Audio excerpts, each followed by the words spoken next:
I'm Kendra Cook, your host for the DCTV Daily News program out of Dove Creek, Colorado, brought to you by the Dolores County Broadcasting Network with support from the Southwest Colorado TV Translator Association. That's the special district association that's responsible for bringing the area free-to-access TV stations over the air by antenna.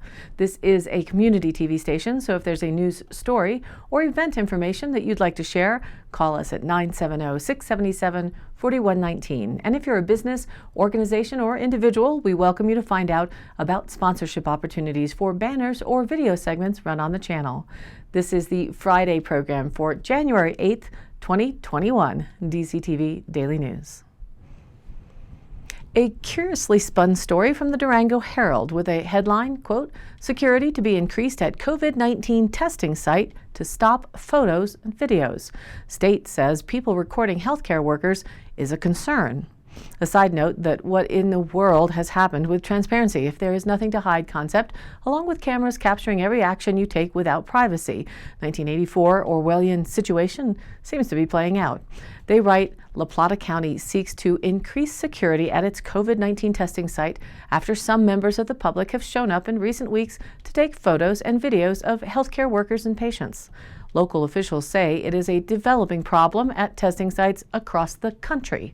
It seems some people who question the COVID-19 pandemic take photos of healthcare workers to eventually find and harass them online. And that's an alleged comment. There's no proof provided. Quote, "There have been a couple of instances where individuals have come to the test site and taken photos of both workers and members of the public," said county spokeswoman Megan Graham. "That's concerning to us because that information elsewhere in the country is being used to target individuals who are working at the site." Aha, so that's not even happening in La Plata at this time. They continue, saying the free testing site is at the La Plata County Fairgrounds, just off Main Avenue in North Durango. Graham said that the county is looking at ways to establish a perimeter to stop people from taking videos and photos. But it's a challenge because it's a public location and street, she said. We're trying to work through that. Leanne Jolan, executive director of San Juan Basin Public Health, said state officials have warned local health departments to be on the alert for such activities, with concern it's becoming more widespread. Quote, "Public Health were informed by the Colorado Department of Public Health and Environment, CDPHE, that there were reports of interference at test sites around the country," she said.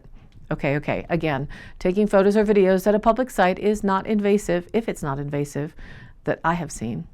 Jolan continues, saying that it is imperative to ensure the safety and privacy of not only patients seeking a test, but also workers at the site. Quote, "The pandemic has unfortunately become really politicized," Jolan said. CDPHE issued a policy last month that no photography, video, or audio recordings are allowed at any state-sponsored COVID-19 site. The testing site at the La Plata County Fairgrounds and Fort Lewis College are state-sponsored. It gets a little murky, however, for someone taking photos of the testing site from a public right-of-way. Adam Howell, who runs the Horse Gulch blog, said about 2 weeks ago that he went to take photos and video of the testing site at the fairgrounds, choosing to stand on a public sidewalk near the Durango Community Recreation Center. Howell said he was instantly approached by a worker from the site who took issue with him recording. After refusing to stop, the Durango Police Department became involved, and Howell said he was told he'd be arrested if he didn't leave. He ultimately left. Howell, however, said that he filed a complaint with the Durango Police Department, arguing that he is allowed, yes he is, to take photos and videos from a public right-of-way. Howell said that he was informed by DPD shortly after that he is allowed to take photos on public right-of-ways and wouldn't be cited. So is that not harassment? What is the CDPHE so concerned about if there's nothing wrong? Deputy Police Chief Bryce Current said Howell was ultimately advised that as long as he wasn't harassing anyone or blocking entrance to the testing site, and as long as he was in a legal public place, he would not be cited for taking photos or video. Current said, however, there is some, quote, gray area when it comes to taking photos of patients under medical privacy laws. Howell said that he went back to the same public spot next to the fairgrounds a few days ago to take photos and video just to prove his rights could not be violated. Quote, "I have the right to film from a public sidewalk," he said. "Whatever my eyes can see, I can record." Asked why he went to the site to record, Howell said that he questions the accuracy of the COVID-19 test being used at the La Plata County Fairgrounds, the PCR test. The same test results, he said, are being used to direct public health orders and influence whether businesses can be open. And the workers, he said, are just as culpable. Quote, why should the employees at the testing site not be accountable to the taxpayer for anything they do, he said. The actions of these employees are having a profound effect on our community. How are you going to hold someone accountable if you don't know who they are? This article is also interesting, as one of the metrics being purported to continue a frenetic coronavirus pandemic effect on everyone's lives is both the number of deaths and the availability of space in hospitals, both of which, after nearly a year has passed, can be quantified. Check the CDC stats online. Approximately the same overall population mortality year on year is being reported, as well as there being photographic and videos showing that many hospitals, again, allegedly reported to be dangerously full on mainstream media, are actually not. Check out the Elmhurst, New York videos for some interesting photography. So, citizen journalists out there are a lot of you. Police now wear body cameras to provide photographic evidence of any situation they are involved in. Cameras are everywhere, and for the moment, without malicious intent, but just documentation of the actual truth or reality of what happens, you can still take photos or videos on public areas. Don't be bullied, but know your rights and respect the rights of each other as well. And now, let's take a look at the local weather through the weekend and into next week. Well, this afternoon, partly sunny and a high near 37 degrees with northwest winds around 5 miles an hour. Tonight, Friday, mostly cloudy and then gradually becoming mostly clear with a cold low around 19 degrees. For Saturday, partly sunny and a high only near 31 with north-northwest winds at 5 to 15 miles an hour. So stay warm if you have to work outside. Saturday night, mostly clear with a low around 15, with north winds at 10 to 15 miles an hour. And then into Sunday, again sunny but cold, with a high only near 33 degrees, continuing cold north winds. For Sunday night, mostly clear and a low around 14. And into next week, Monday, sunny with a high near 34 degrees, with Monday night mostly clear and a low around 15. And a start to a bit of a warm-up. Tuesday, sunny with a high near 37 degrees. Tuesday night, partly cloudy and a low around 19. And for Wednesday, mostly sunny with a high near 41. Wednesday night, partly cloudy and a low around 21. And now back to our news. The Environmental Protection Agency issued the owner of the Gold King mine an order for access to the property where the water treatment plant is located north of Silverton after a long-term lease agreement could not be worked out. That reported in the Durango Herald with photo Jerry McBride. In 2015, an EPA contract crew accidentally dug too far into a pile of rock, that's what they allegedly say, and dirt that had collapsed over the entrance of the Gold King mine, releasing about 3 million gallons of water laced with heavy metals into the Animas River. If you recall, that many years ago, it turned the river yellow. Immediately after the spill, the EPA built a $1.5 million temporary water treatment plant to take in discharges from the Gold King mine to remove metals, which cost about $2.4 million to $3.3 million a year to operate.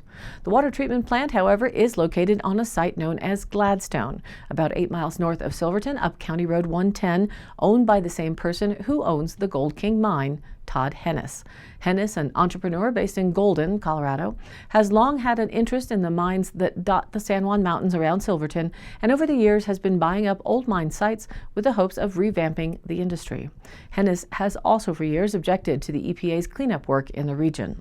In 2014, for instance, the EPA decided pollution had become so bad in the Animas River watershed, it began its own remediation projects, which ultimately led to the Gold King mine spill. A Superfund site was declared in the fall of 2016, consisting of 48 mining-related sites around the Animas River basin. After the spill, Hennis agreed to let the EPA use the Gladstone property for a temporary water treatment plant, albeit somewhat begrudgingly. Quote, "When the Gold King event happened, I gave the keys to the EPA for Gladstone and said, go ahead, use anything, just return it after you're done," said Hennis in October of 2015.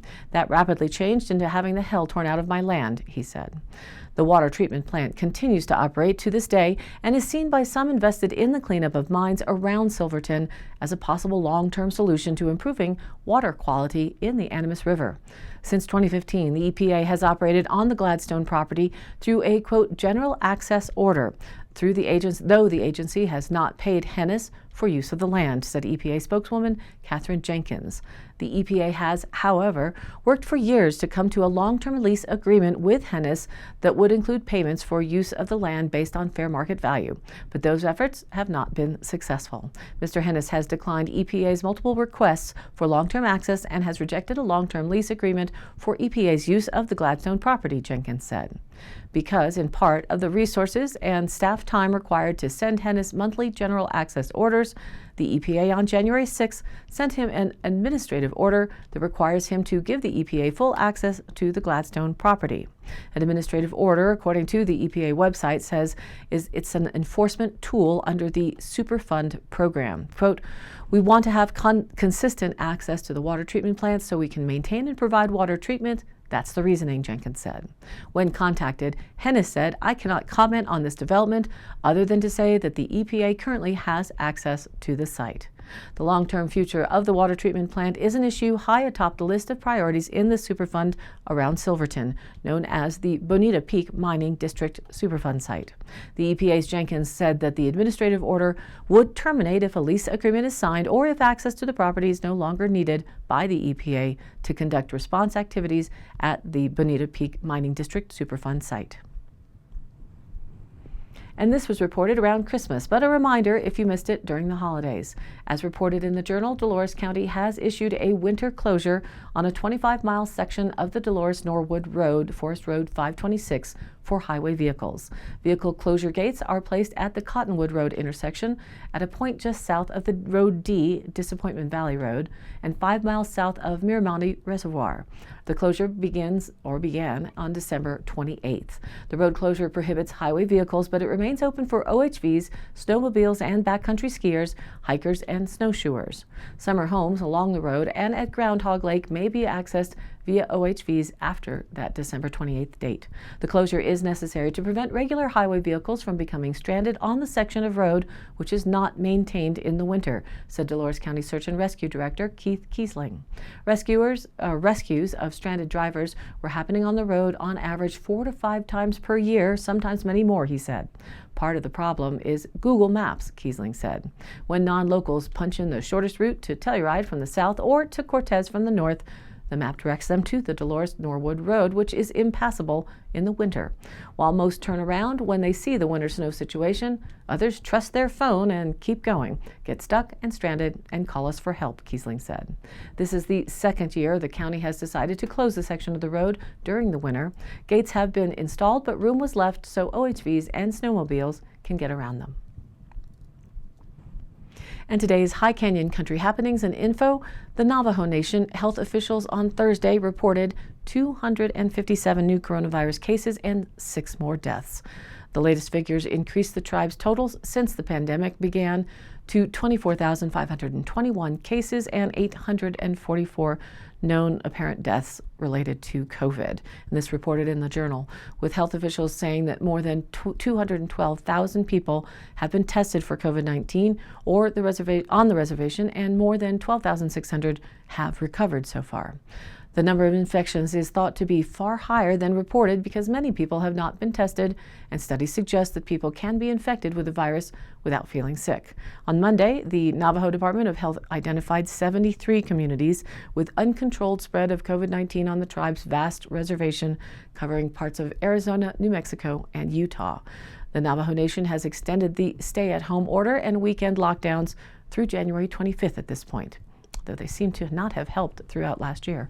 The mandated lockdown requiring all residents to stay home except for emergencies, shopping for essentials such as food and medicine, or traveling to an essential job.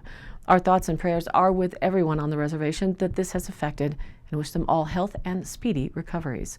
Here in Dolores County, we still have 0 deaths and are at 54 state-listed cases, though 2 may be not duplicated, meaning that there have been that many positive tests, with some having no symptoms, the rest having a range of flu-like symptoms from very light to very challenging, mostly respiratory symptoms being anecdotally reported.